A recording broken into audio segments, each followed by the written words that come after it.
Hello and welcome to Street Aesthete. This is the show where we explore street view coverage of a noteworthy location, looking out for beautiful architecture and stunning scenery, while I amuse myself by making remarks on what we see. Today we are going to be exploring a town in the west of the North Island of New Zealand called New Plymouth. Now, the thing that is noteworthy about New Plymouth is its proximity to this suspiciously round feature here, which is Mount Taranaki, also known as Mount Egmont. And the other thing that's noteworthy about it is that in 2014, when I visited New Zealand, I didn't go to this place, but was considering going there. So I'm going to catch up on a missed opportunity today. We're going to take a look around the town of New Plymouth, which is not too big, so I think we can probably get around it pretty quickly, and we may, as a bonus, see if there's any trekker coverage anywhere on these paths here on Mount Taranaki. And with that, let's drop in. I think we'll drop in perhaps somewhere like here, and we can see if we can make our way through the centre. Welcome to New Plymouth. This is the sort of thing that, if it were to come up in GeoGuessr, I would say it would be fairly easy to identify it as New Zealand from a couple of factors. One being the sun being in the north, which would put us in the southern hemisphere, and another being this sort of long grass foliage we see here, although it's not the most prominent in this particular frame. The architecture too, these bungalows, driving on the left. There are a lot of giveaways here. Alright, and we're in a very quiet looking residential neighbourhood. The white picket fence. Now this sort of thing is very typical of New Zealand. Here, these large long grasses, and also these kind of radiating palms. Although of course they can be seen all over the world. In fact, there are some in the gardens in the street where I live, which is not in New Zealand, as you may have gathered from my accent. Speaking of accents, I can't promise you that my attempt at a New Zealand accent won't at some point come out during the course of this video, but we shall see. Now, as I mentioned at the top of the video, and as you'll know if this isn't your first time on the channel, in fact we do want to head onto that main road, as you will know, we're usually on the lookout for beautiful architecture, and I was just going to say we haven't seen anything just yet, but our first noteworthy building has just cropped up with very lovely wooden eaves here. I also particularly like the contrast of the off-white cream colour with this dark green. Very lovely combination. And this looks as though it could be reminiscent of something we might see in Edwardian times, built in the Edwardian era in England. And indeed, this may well have been built around the same time. It's quite possible, early 20th century. So city centre straight ahead, and that is where we're going. A few more rather pretty looking houses here. Some nice colour variation.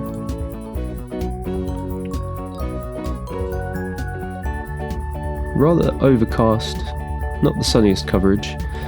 When I visited New Zealand, I think we'll nip onto the next road over parallel. When I visited New Zealand, it was in the summertime in the northern hemisphere, but that of course meant it was winter in the southern hemisphere, and so I remember a lot of New Zealand being rather cold, rather dreary, not unlike my own home, in fact, in the United Kingdom. But I wonder if we might stumble upon some sunnier coverage elsewhere in the town.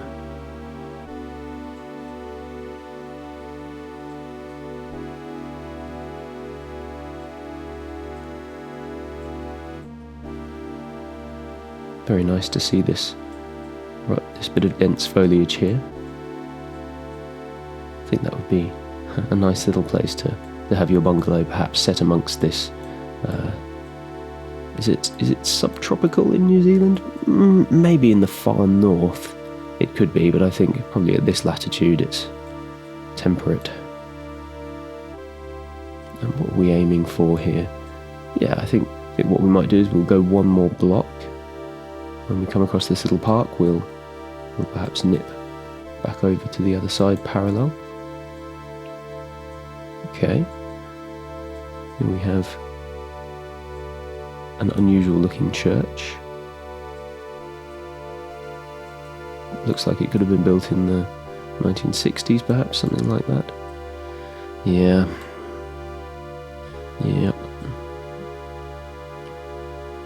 Lots of this kind of mid to late 20th century architecture, not very attractive at all. The pebble dash, the kind of cladding around the windows.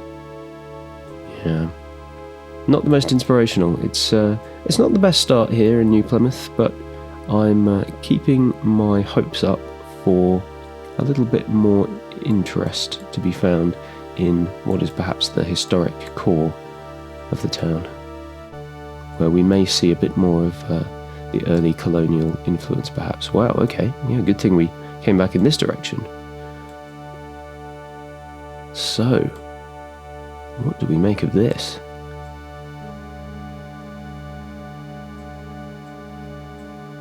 No doubt the sculptor of this, or in fact it is a building, I was going to say, it looked like a piece of public art, and no doubt, well, in fact the architect was probably inspired by some natural element, perhaps the waves, perhaps the, I don't know, the dappling effect of light through the trees. Difficult to say, but this is an interesting case, I would say, of a very uninspired, not completely unattractive, but rather boring building here, but having its beauty enhanced by the interesting effect of the reflections in this uneven surface. Yeah, you know, I don't dislike it. And here's that church from another angle. Looks as though a lot of this was kind of built at around the same time. I wonder if it's all relatively recently that the town has been built out from its centre, or whether it suffered an earthquake and lots of it had to be rebuilt. That does often happen in the very seismically active country of New Zealand. Think of Christchurch on the South Island, quite memorably back in, I don't remember exactly, maybe around kind of 2013, 2014, around the time I was there, it suffered a terrible earthquake. Yeah, I quite like the details around the top of this arcade here. Not too bad a start now. Starting to feel yet more optimistic about New Plymouth here in New Zealand. Quite like this. It's got a real sort of Wild West frontier feel about it. And somehow very English as well. If it weren't for the bright colours, I would almost have said that we could see something like this easily on a street in London. Over on the other side, the New Plymouth Opera House. I must say, it's perhaps one of the smallest and most modest opera houses I think I've ever come across, but no harm in that.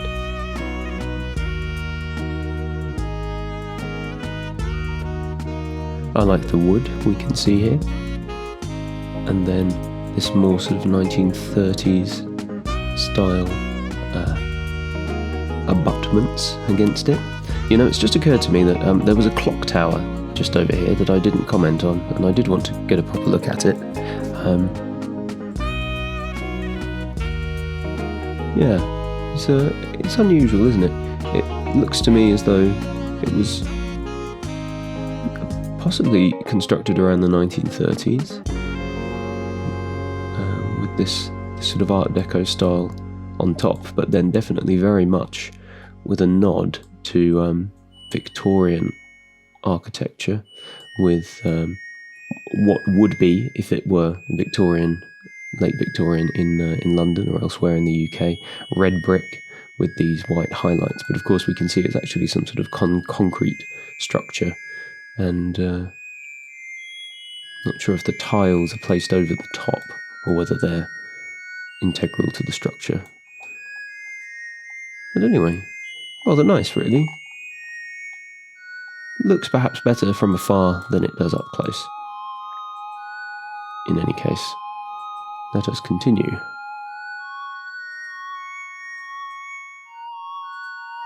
What do we think down here? Ah, okay. Yeah, we've got the sea here. Will that be the Tasman Sea, I would think, between New Zealand and Australia?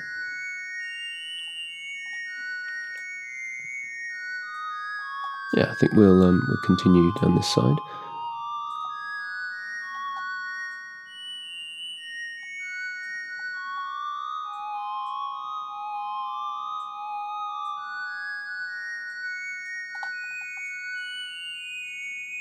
It gives me a very strange feeling, I must say, looking at a street like this in New Zealand. This is a country that has a history, at least a recent history, I should say. The modern nation of New Zealand has a history quite closely tied with that of my own country, and indeed strong architectural influences from that direction. And yet, we're clearly very far away from home, somewhere different, somewhere strangely alien. It's a bit like looking at a sort of a parallel dimension almost for me.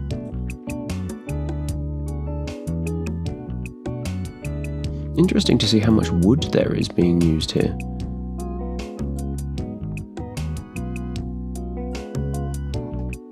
I can imagine that parts of this country can probably get quite cold, especially in the winter, and might not be so well insulated. We've got it interesting here how we've got these kind of concretey pebble dash blocks here, but it's at least been beautified somewhat by the different colours on show here.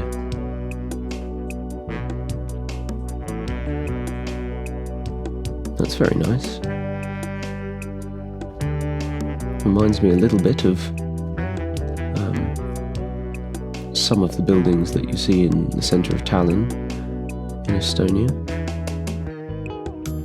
which is a place near to my heart, my wife's hometown. I like the interesting combination, unusual I would say, of this these kind of little hints of columns around the windows, but then these motifs, which, now this is not of course any kind of Soviet design, but just with northeastern Europe in mind. Were this a building in Estonia, this could well be some kind of hammer and sickle or other kind of iconography design there. But then that juxtaposed with the shutters, which kind of makes me think more of Western Europe and Alpine Europe. Just an unusual juxtaposition. And then something about the kind of the shells and the cornucopic patterns here is somehow very English and very Victorian. It's just an unusual mishmash of styles that we can see there. Very interesting. Well, I find it interesting. If you don't find it interesting, then you are watching the wrong channel, I'm afraid, because this is street aesthete, and what I find interesting is what goes here.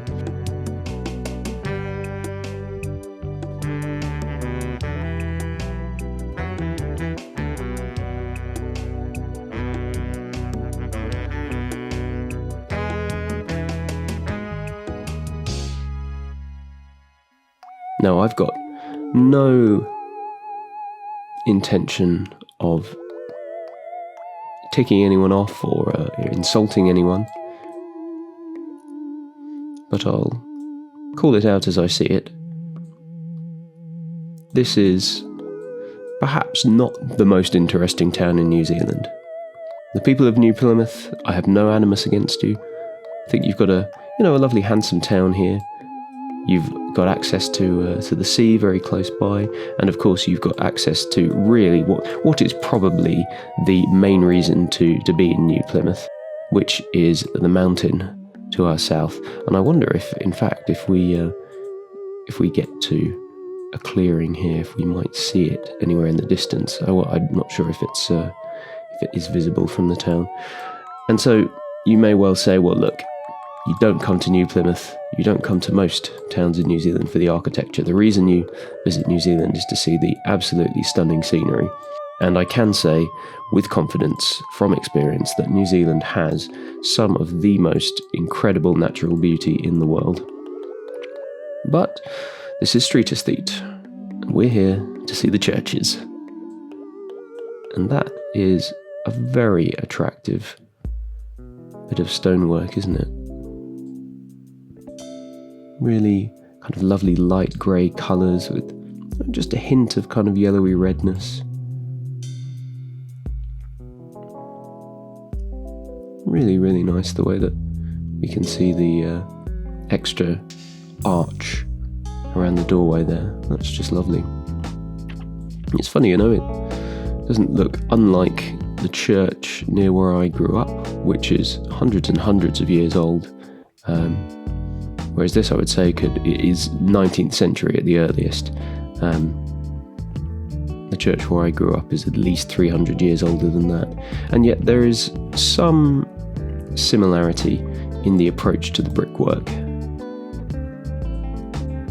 Lovely hints of Gothic spires on the top there. Yeah, very beautiful church. Very beautiful indeed. And we have another church here, which is beautiful in its own way. The Methodist church, yeah. Almost like a sail. I find this one more appealing, especially the palm trees outside gives it a really unusual kind of look when compared to the churches of my homeland, but I digress. How are we doing for getting through the town?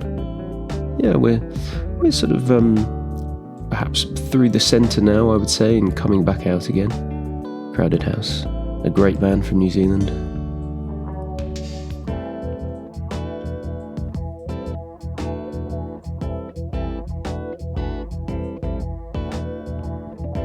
Okay, well,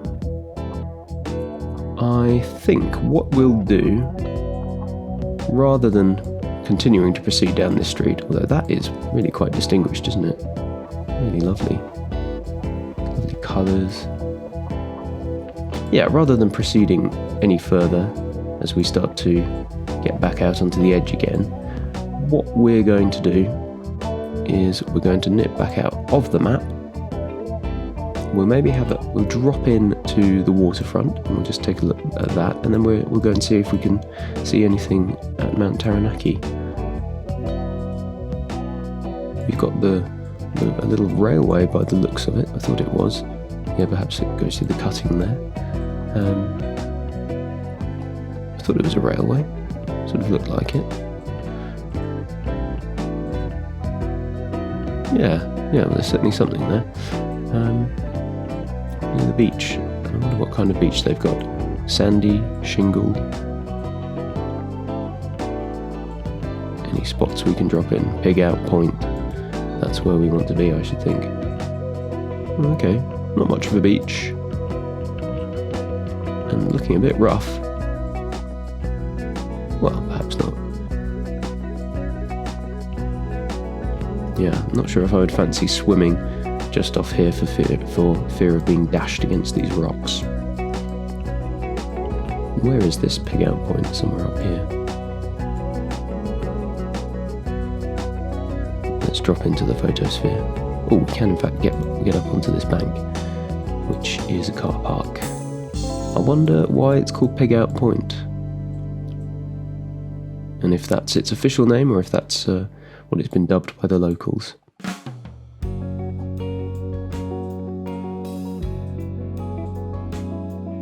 It is quite nice and sunny now in this November coverage from 2018. Okay, New Plymouth, interesting, different. Now let's see what is on offer at Egmont National Park. I think what we'll do is we'll sort of take the edge of the trail here on the east side and get a good look at it. I imagine, yeah, that's the peak up there. And well, we're already reasonably high up. The misty clouds on the horizon.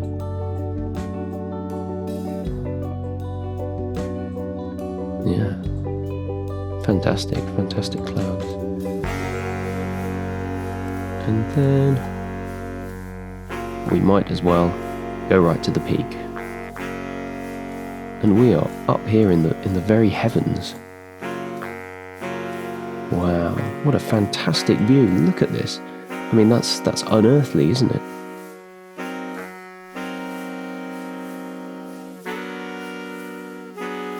December. It's just occurred to me, of course, that I was saying it's grey, dreary coverage in November, but November is actually the end of spring, beginning of summer in the southern hemisphere. So actually, it's. I was thinking we were sort of looking at autumn and winter when we were in New Plymouth, but it was a warmer time of year. And here we are in December, which is right in the middle of summer, in fact. And we've got this light sprinkling of snow. It's almost as if you could just walk off into the clouds here.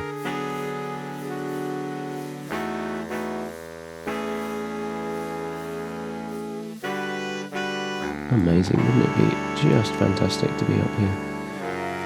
And so as we look to our north, somewhere just over here, perhaps is New Plymouth, where we were earlier. I don't know if we can quite distinguish it, but we shall have to trust that it's there. And with that, we are going to leave New Zealand for now. I don't think it's going to be the last time that we visit New Zealand, but do keep your eyes peeled for more street aesthete videos where we explore noteworthy locations. If you've been enjoying the music that you hear, then do have a look at my first channel, which is where I upload all of my original music.